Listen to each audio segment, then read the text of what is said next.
dias, ladies and gentlemen, and welcome to the south of Spain for the launch of the 2010 Jaguar XFR and XKR. Now, you first saw us back in France when we had the XF, an all-new vehicle for Jaguar. They bring out the R for the performance variant. A couple years ago, we showed you the latest edition of the SK, but now they've taken it to another level. A new 5.0-liter engine, 510 horses in the supercharged, which is the 6th generation Eaton supercharger, and the naturally aspirated V8's 385 horses. A bunch of electronic stability controls, much more performance, much more agility, and of course Jaguars are always magnificent. So come on us to the test drive as we hit the track, we hit the roads, and of course back to the Emmy Hotel where we're gonna chill out. You know who it is, it's K-Roll. You saw it first, Automotive Rhythms, the urban automotive experience.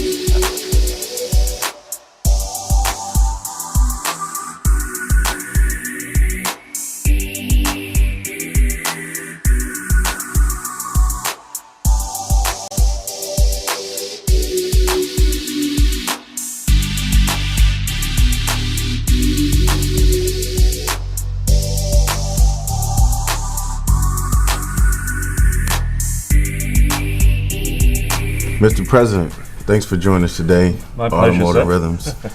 When we talk about Jaguar, the complete story, E-Type, D-Type, XK, XJ, currently where Jaguar is now, what is the complete story for the brand? You framed that really well, because in fact those cars you talked about, the iconic cars that are part of our history, are really the influence behind what's driving us forward and our vision of the future. In the 1950s, the 1960s, Jaguar was perhaps the coolest automotive brand in the world. We made the fastest cars, the coolest cars, the most stylish cars. And there's no doubt that the brand lost its way over a period of time. Well, we're remaking Jaguar, and as we like to say, we're making Jaguar again. Everybody's coming out with great new vehicles, from BMW to Audi, along with Jaguar coming out with their products in such a convoluted market in the US. How do you stand apart from all those brand messaging? You know, I think so many cars today look like every other car. Right. It's difficult to tell some of them apart, and I've been in the industry a long time, and I have some trouble. But there's no doubt that Jaguars stand apart. Our cars really, I think, have a different appeal. Of course, they're terrific to look at. They're sexy, they're sophisticated. The lines just absolutely sleek and flowing, as you'd expect from a Jaguar. But our cars offer, I think, a great difference in the way they drive. Very technologically advanced, very fast cars, very powerful cars. Jaguars have always had great engines, but very refined. And I think it's that sense of mechanical refinement, mechanical elegance, that separates Jaguar from everybody else. It's not simply about brute force, it's about massive power. But think about this iron fist in a velvet glove. It's about putting that power down on the road, but in a car that's really refined and elegant. The green flag, so I'm sure you all know, it pretty much means go. It's safe to proceed. You might see this at the end of the pit lane, just to show you that nothing's coming down, you can accelerate away. Trying to put the performance to the pavement, you know what I'm saying, see how we do it. About to do a couple hot laps in the XFR.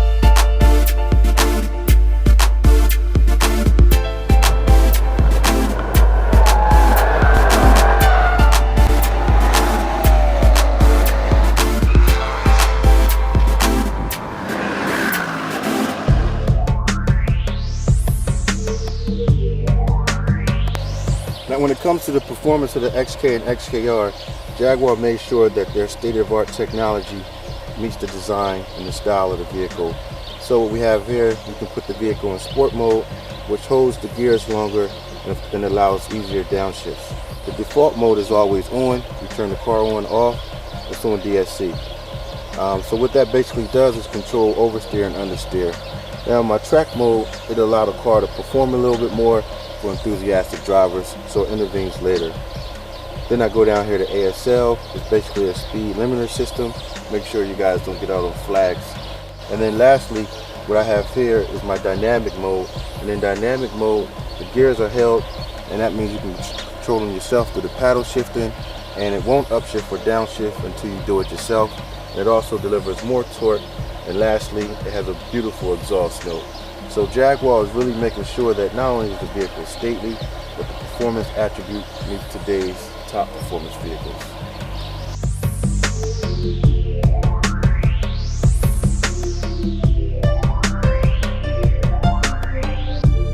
European companies, whether it's German, British, or Italian, they all at some point have some type of performance variant of their vehicles. Yeah. The XFR, the XKR, represent speed, performance, and agility. How do you capture that in design? Well, what I do is, the first thing, the performance side of it is very important. These are the credentials of the brand. And we know at Jaguar, we want to be known as a sports car company, performance car company. You have to have that top layer of vehicles, such as the R, that gives you that credential, or these credentials. And that's why we produce the R, to be as good as anything else in its class. And we can talk a little bit about that. And you'll certainly see that when you drive the car. Visually, what I let happen is physics, basically. You know, if this larger engine, faster engine needs more air, you make the holes bigger at the front, which is what we've done. The car has to be stable, so therefore the air dam has to come lower. So you let all these things just kind of almost take over what the car needs. This is what the car needs to operate, and then you design the car around that. You never let the style of it dictate too much of what the car needs. So this really is quite a pragmatic, result. And then as a designer, I have to make sure all these needs are wrapped up in something people really like to look at. And the natural effect is people see that as a performance vehicle. That's what they're about.